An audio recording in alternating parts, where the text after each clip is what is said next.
savez, c'est un projet qui nous tenait à cœur depuis plusieurs années et il s'est réalisé au cours des 2 dernières années. La première cohorte est entrée ici l'an dernier.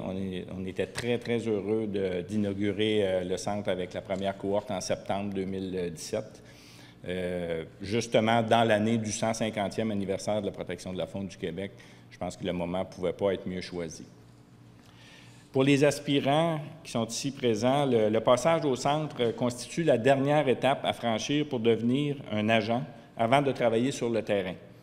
Les nouvelles cohortes pourront désormais bénéficier d'un centre entièrement adapté aux besoins de formation. Alors, je suis fort heureux, car cela ne peut qu'être bénéfique pour leur apprentissage.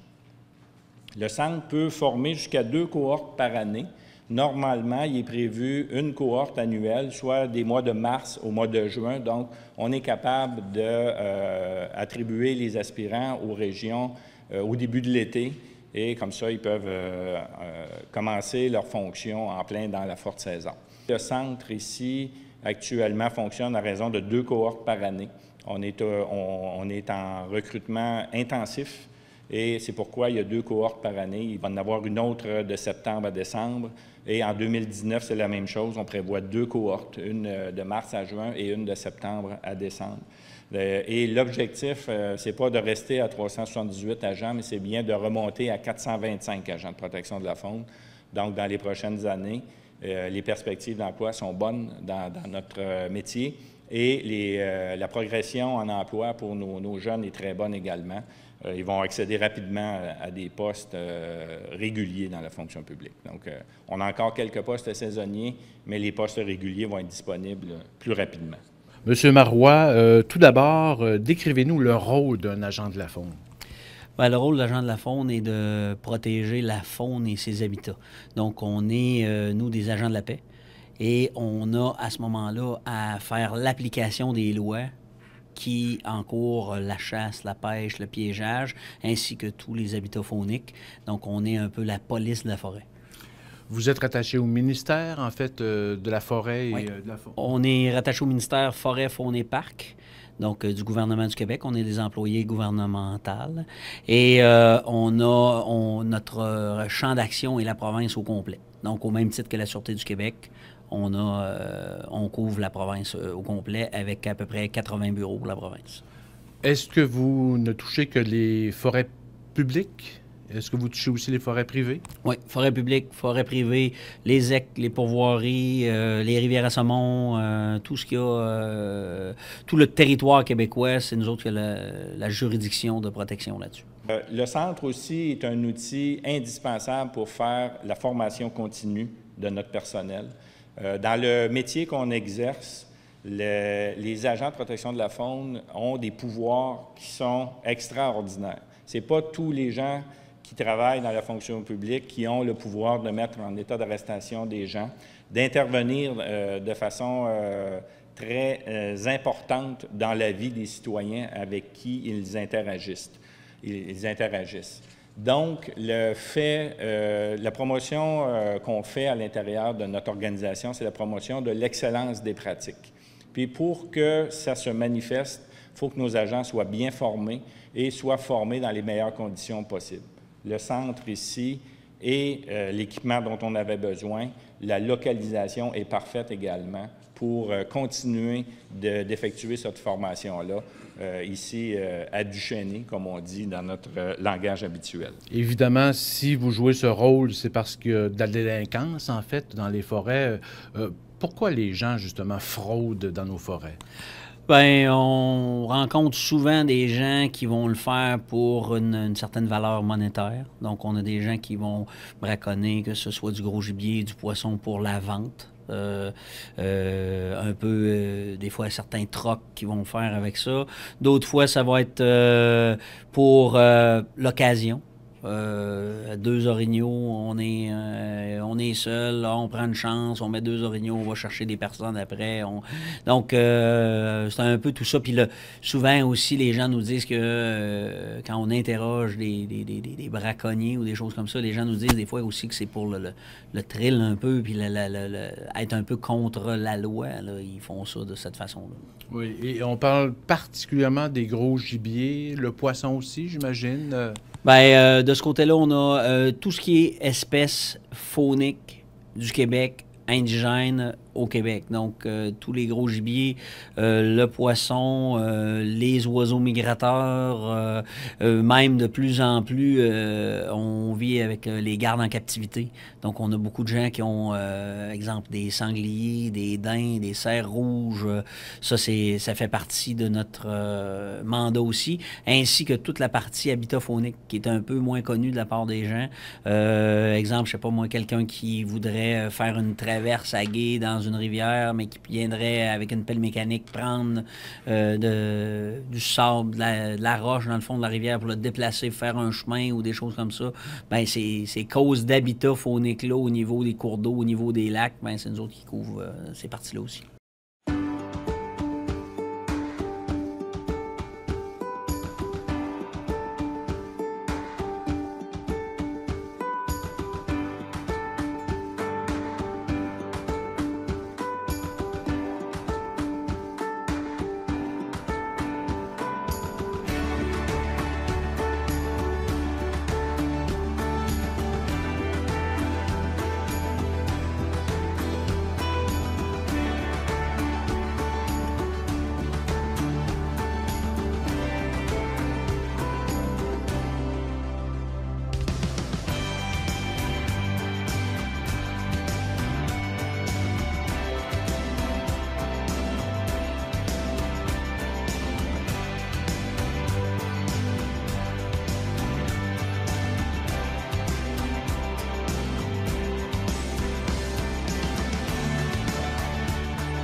La formation, elle est passée de 26 semaines à 15 semaines en internat en raison de notre collaboration avec le Collège d'Alma.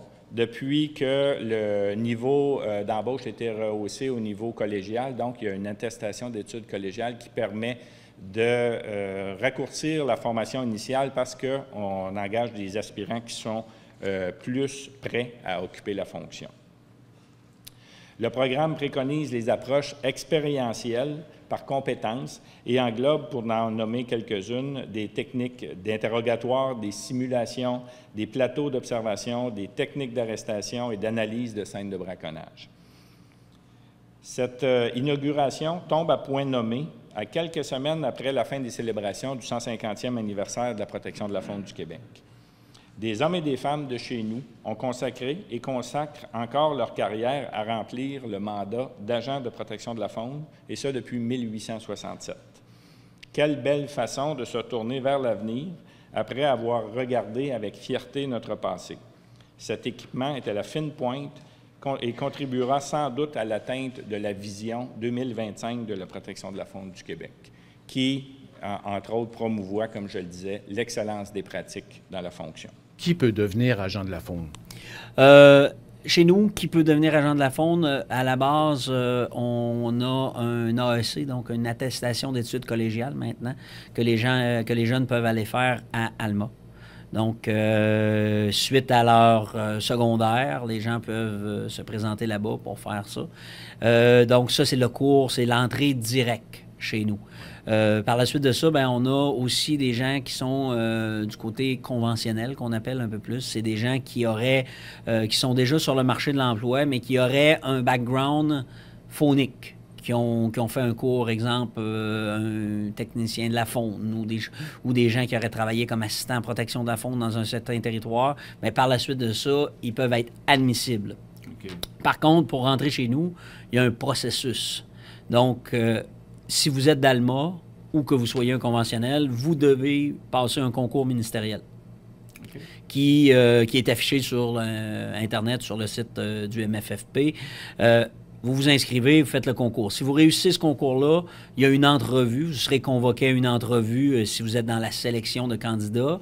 Suite à l'entrevue, vous réussissez l'entrevue, on parle d'un test physique, un test médical, une enquête de sécurité par la Sûreté du Québec sur votre pédigré, qui vous êtes. Puis ensuite de ça, ben, vous rentrez chez nous, ici à l'établissement de Duchesnay pour 15 semaines. C'est 15 semaines couchées, c'est 15 semaines intensives. Oui, en fait. 15 semaines intensives, du lundi au vendredi. Les gens sont ici entre le dimanche soir habituellement. Ils sont ici du lundi jusqu'au vendredi après-midi. Ils quittent ensuite de ça pour la fin de semaine, mais ils sont ici pendant 15 semaines. Et lors de leur départ, ben, on les a déjà déployés en région. Donc, ils ont déjà un endroit de résidence attitrée en région pour aller travailler dans les différents bureaux de protection. Alors, le Collège d'Alma est fier de participer à cet événement qui présente les nouveaux espaces du centre de formation et de perfectionnement. C'est un centre extraordinaire. On l'a visité rapidement. On a hâte de faire la visite un peu plus tard, mais déjà au premier coup d'œil, c'est vraiment magnifique. C'est un endroit qui va permettre à nos étudiants issus du milieu collégial de compléter leur formation. Depuis 2012, le Collège d'Alma, en collaboration avec le Cégep de Saint-Félicien et de Bécomo, offre le programme de protection de la faune. C'est un programme de plus de 1600 heures qui mène à une attestation d'études collégiales. Il permet aux étudiants de développer les compétences pour occuper cet emploi d'agent de protection de la faune au sein de la fonction publique. La formule pédagogique qui a été initiée dans le développement de ce programme est unique, vraiment unique, parce qu'il a été d'abord conçu pour répondre à un besoin de main-d'œuvre et c'est toute une équipe alentour de ce projet-là qui se sont unis pour faire en sorte que ce soit un programme qui soit adapté et qui réponde vraiment aux besoins du marché du travail. Et ce qui est intéressant dans ce programme-là, c'est que cette équipe-là se suit encore. Donc, on se rencontre régulièrement. On ajuste le programme, on fait des bonifications. Et ça permet de faire en sorte que nos élèves soient vraiment à la fine pointe des compétences qui sont demandées sur le marché du travail. On a différents programmes au niveau des collèges, mais celui-là, il y a une particularité vraiment là, qui fait en sorte que nos élèves, on fait des changements, on les accompagne et on y va vers la réussite de nos élèves. Cette grande collaboration-là, comme on a dit, elle est partout, hein, du début du programme jusqu'à la diplomation. Donc, on a différentes personnes qui vont participer. On a des professionnels, des instructeurs, des enseignants qui collaborent au recrutement. On en a parlé tout à l'heure avec les caravanes qui font le tour du Québec. On a également des gens qui collaborent au recrutement, qui s'impliquent aussi pour le processus de sélection. Donc, quand on accueille des gens chez nous, on a des gens de l'école ici qui nous accompagnent pour faire la sélection des candidats. On s'implique aussi dans le processus de sélection des étudiants. On donne également, il y a des gens qui viennent donner de la formation, qui viennent donner des ateliers, des conférences, donc ça, c'est apprécié. Il y a des gens qui supervisent des stages et qui participent à leur vision de programme. Cette présence est partout, tout le temps du processus, et c'est très, très apprécié. C'est un peu comme à Nicolet pour la Sûreté du Québec, en fait, ici? Oui, Nicolet, pour la police comme telle, oui, c'est un peu le même principe. Par contre, ici, l'avantage que ces jeunes-là ont peut-être versus Nicolet, c'est qu'à Nicolet, ils font le cours. Et par la suite, ben, c'est les entreprises qui viennent les chercher pour travailler. Tandis qu'ici, le temps qu'ils sont ici, ils sont employés gouvernementaux. Donc, ils sont payés, ils ont toute l'infrastructure et ils ont un travail assuré en sortant de la formation. Oui. En gros, quelle formation intensive vous offrez ici? Bien, chez nous, ben, on va faire des cours un peu on leur explique c'est quoi le métier. On vient finaliser des choses qu'Alma a déjà fait. Exemple, des procédures d'enquête, des interrogatoires, la conduite de véhicules d'urgence, l'utilisation d'une arme. On est des gens au même titre que la police, on est armés. Donc, le poivre de Cayenne, leur arme de service, la façon de maîtriser quelqu'un, la façon des fois de communiquer avec quelqu'un pour être capable d'avoir l'information sans envenimer une situation. La loi, les règlements sur la chasse, la pêche, le piégeage. Et c'est un processus qui peut durer combien de temps au total, l'entrée à Alma et la sortie ici? Bien, Alma, on parle de 16 mois. OK. Donc, calculer à peu près 2 ans à Alma, puis ensuite 15 semaines ici. donc un 4 mois ici, donc un 2 ans et demi au total, si tout va bien, puis que tout rentre un peu partout et que tout le processus est fait, on peut parler peut-être de 3 ans et demi total. Puis après ça, il suffit de... on les envoie en région. Et par la suite de ça, c'est eux qui voient avec les commandements en région, à savoir est-ce qu'on demeure dans le même bureau, est-ce qu'on change le bureau, parce que, comme je vous dis, on a le côté provincial. Oui. Donc, ces gens-là peuvent être déployés à peu près n'importe où. Proportion hommes-femmes? Présentement, vous voyez, dans une cohorte de 28, comme on a là, on parle d'à peu près 18 garçons pour une dizaine de filles. Fait que c'est à peu près la proportion qu'on a présentement, là. La devise des agents est protéger, éduquer et prévenir. Comment font-ils cela? En démantelant des réseaux de braconnage et en mettant fin à d'importantes activités de prélèvement phonique illégales. En vérifiant au quotidien la conformité des adeptes qui pratiquent les activités légales de prélèvement phonique. En sensibilisant plus de 20 000 jeunes par année, en plus des citoyens qui se comptent par milliers également qu'ils rencontrent dans toutes sortes d'événements. En rencontrant des intervenants du milieu agricole, du secteur forestier et des entrepreneurs qui réalisent des travaux en milieu naturel afin de les informer des démarches à suivre pour ne pas perturber ou détruire les habitats phoniques, notamment en réalisant de nombreuses inspections de travaux autorisés dans l'habitat. Je désire remercier nos principaux alliés, les citoyens. La protection de la faune ne pourrait jamais accomplir sa mission sans la collaboration des citoyens. Je me plais souvent à dire qu'en milieu policier, lorsqu'un méfait survient, il y a une personne pour s'en plaindre. Il y a une personne qui en est victime. La faune, elle, ne peut se plaindre. Donc, si on n'a pas la collaboration des citoyens pour porter à notre attention les méfaits qui sont causés envers la faune, il y a une grande partie de notre travail qu'on ne pourrait pas réaliser. Donc, c'est très important, puis c'est pour ça qu'on communique beaucoup pour rejoindre la population, pour rappeler sans cesse qu'on a besoin de sa collaboration pour réaliser la mission. À titre d'exemple, au cours de la dernière année, les bureaux de la protection de la faune du Québec et la ligne SOS Braconnage ont traité près de 10 000 signalements de dossiers relatifs à des activités illégales et à des animaux importuns dans les diverses régions du Québec.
Ce rêve d'avoir un nouveau centre de formation et de perfectionnement est maintenant réalisé.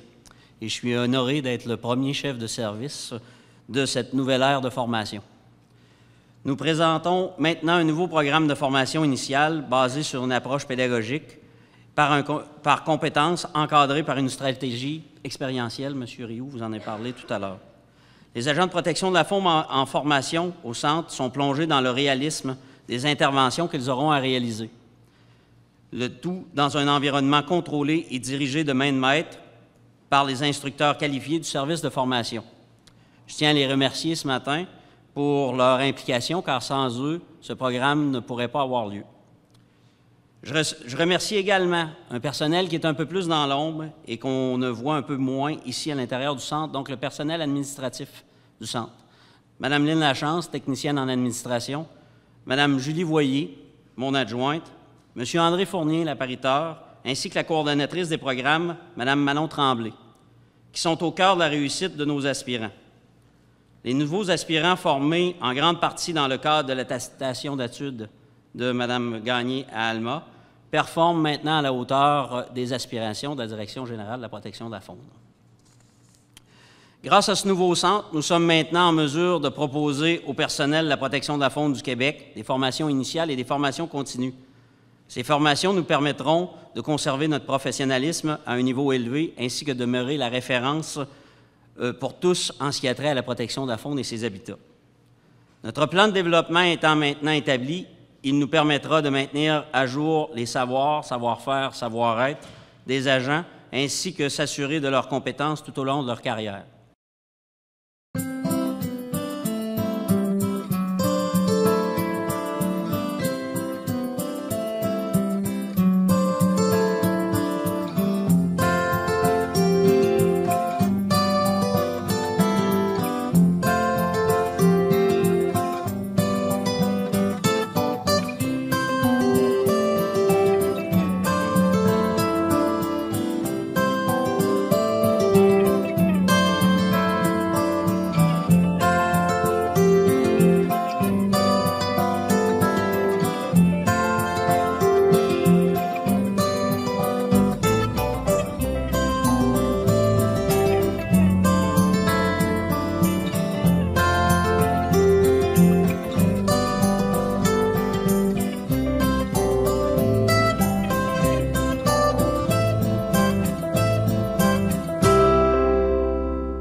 En terminant, comment on fait justement pour prendre la formation? On appelle à Alma ou... Directement avec le Collège d'Alma.